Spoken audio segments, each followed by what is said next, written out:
Hello friends, welcome to my SY education formation channel में आपका स्वागत है। दोस्तों, इस अपडेट में लेकर के हम प्रेजेंट हैं ओपीएस पर सरकार का बड़ा ऐलान। कर्मचारियों में जो है खुशी की लहर। जाने अब क्या होगा ओल्ड पेंशन स्कीम के अंडर। भारत में सरकारी कर्मचारियों के लिए पेंशन एक महत्वपूर्ण वित्तीय सुरक्षा का साधन है जो कि उनके सेवानिवृत्ति के बाद जीवन यापन में मदद करता है। 2004 से पहले भारत में पुरानी पेंशन योजना ओपीएस लागू थी, जिसके तहत सरकारी कर्मचारियों को उनके अंतिम वेतन का 50% पेंशन के रूप में मिलता था। यानी लेकिन अब 2004 के बाद से इसे नई पेंशन योजना यानी एनपीएस से जो है बदल दिया गया। हाल के जो है वर्षों में पुरानी पेंशन योजना को फिर से लागू करने की मांग ने जोर पकड़ा है और नवंबर 2024 तक जो है इस पर जो है कई चर्चाएं और फैसले सामने आई हैं। इस वीडियो के माध्यम से हम पुरानी पेंशन योजना के बारे में विस्तार से जानेंगे और इसके वर्तमान परिदृश्य को समझेंगे। पुरानी पेंशन योजना ओपीएस क्या है? पुरानी पेंशन योजना ओपीएस एक गैर अंशदायी यानी नॉन कंट्रीब्यूटरी पेंशन योजना थी। इसका मतलब था कि कर्मचारियों को जो है अपनी सैलरी से कोई योगदान नहीं करना पड़ता था। यह जो है योजना मुख्यतः राज्य और केंद्र सरकार के कर्मचारियों के लिए थी।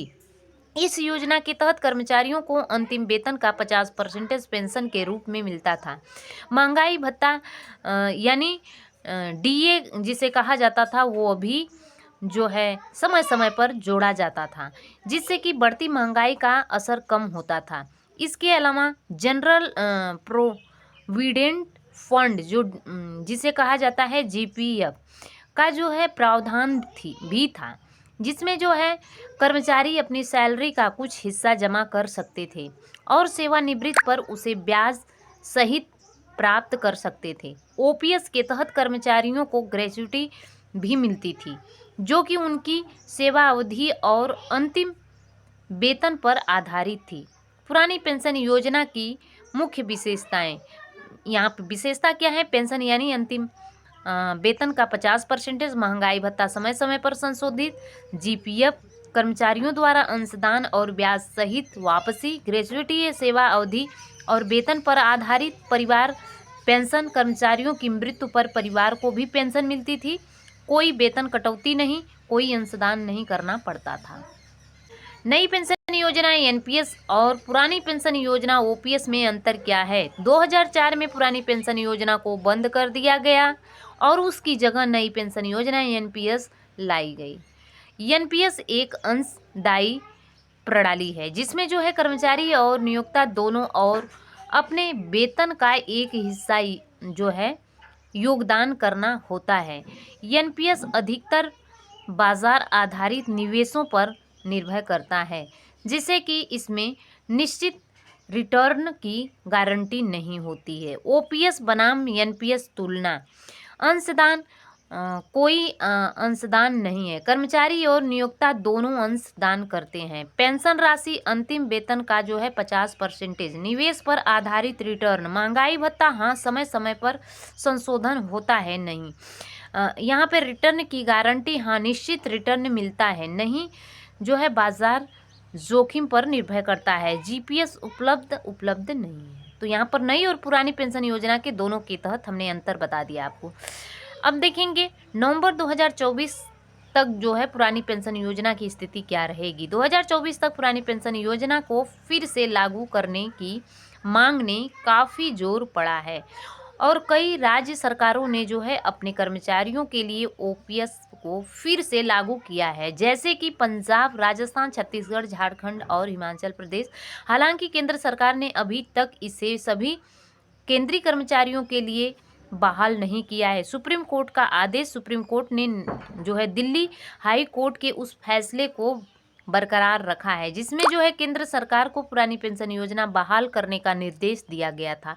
सुप्रीम कोर्ट के जो है केंद्र सरकार से 4 हफ्तों के भीतर जो है जवाब मांगा है और कि ओपीएस को बहाल नहीं किया जाना चाहिए और यह मामला फरवरी 2024 में फिर से सुना जाएगा। राज्य द्वारा उठाए गए कदम क्या हैं? कई राज्य सरकारों ने जो है अपने स्तर पर ओपीएस को बहाल किया। उदाहरण के लिए पंजाब सरकार ने अपने कर्मचारियों के लिए ओपीएस लागू कर दिया है और राजस्थान सरकार ने भी अपने राज्य कर्मचारियों के लिए ओपीएस बहाल कर दी है। छत्तीसगढ़ झारखंड राज्य ने भी जो है इसी दिशा में कदम उठाए हैं। पुरानी पेंशन योजना की वापसी की मांग क्यों हो रही है? आपने अंतर देख लिया, क्या है इसमें सच्चाई।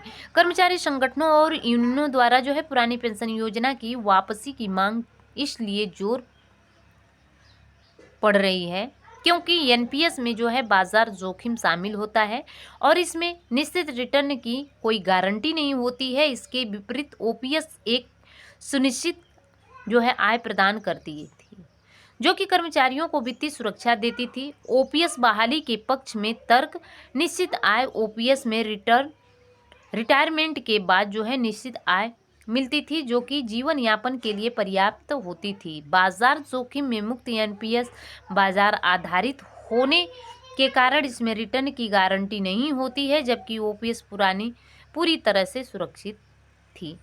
अब महंगाई भत्ता, ओपीएस में महंगाई भत्ते का प्रावधान था जिसमें बढ़ती महंगाई पर असर कम होता था। एनपीएस के पक्ष में तर्क बात करें तो निवेश लचीलापन है। एनपीएस में निवेश विकल्प होते हैं जिसमें जो है कर्मचारी अपनी जोखिम क्षमता के अनुसार निवेश कर सकते हैं और टैक्स लाभ एनपीएस में टैक्स फ्री निवेश निकासी का प्रावधान होता था जिसमें रिटायरमेंट पर बड़ी रकम प्राप्त हो सकती थी। भविष्य की संभावनाएं की बात करें तो जो है नवंबर 2024 तक यह चर्चा जो है चल रही है। केंद्र सरकार एक नई यूनिफाइड पेंशन स्कीम यूपीएस लाने वाली है और इसमें देखेंगे जो ओपीएस और एनपीएस दोनों की विशेषताओं का मिश्रण होगी और यूपीएस में निम्नलिखित विशेषताएं हो सकती है। अब अंतिम वेतन का 50% सुनिश्चित पेंशन, कम से कम 10,000 मासिक जो है न्यूनतम पेंशन, परिवार पेंशन का प्रावधान, महंगाई भत्ते का समायोजन। अब 2025 से अप्रैल 2025 से लागू हो सकता है। इसमें जो है कर्मचारी एनपीएस यूपीएस में जो है स्थानांतरित हो सकता है और बता दें कि इसमें जो है कोई भी निष्कर्ष निकल कर के आ रहा है। पुरानी पेंशन ओपीएस योजना में ओपीएस एक ऐसी प्रणाली थी जो सरकारी कर्मचारियों को वित्तीय सुरक्षा प्रदान करती थी। हालांकि नई पेंशन योजना एनपीएस बदल दिया गया लेकिन जो है अब फिर से इसकी जो है वापसी की मांग पर जोर पकड़ रही है। कई राज्य सरकारों ने इसे अपने स्तर पर बहाल कर दिया है जबकि केंद्र सरकार इस पर विचार कर रही है।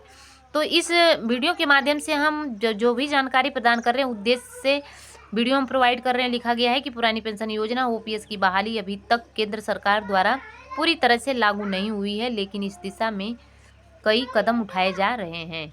तो लगातार चैनल बने रहने के तहे दिल से शुक्रिया अदा करते हैं। Thanks for watching. God bless you.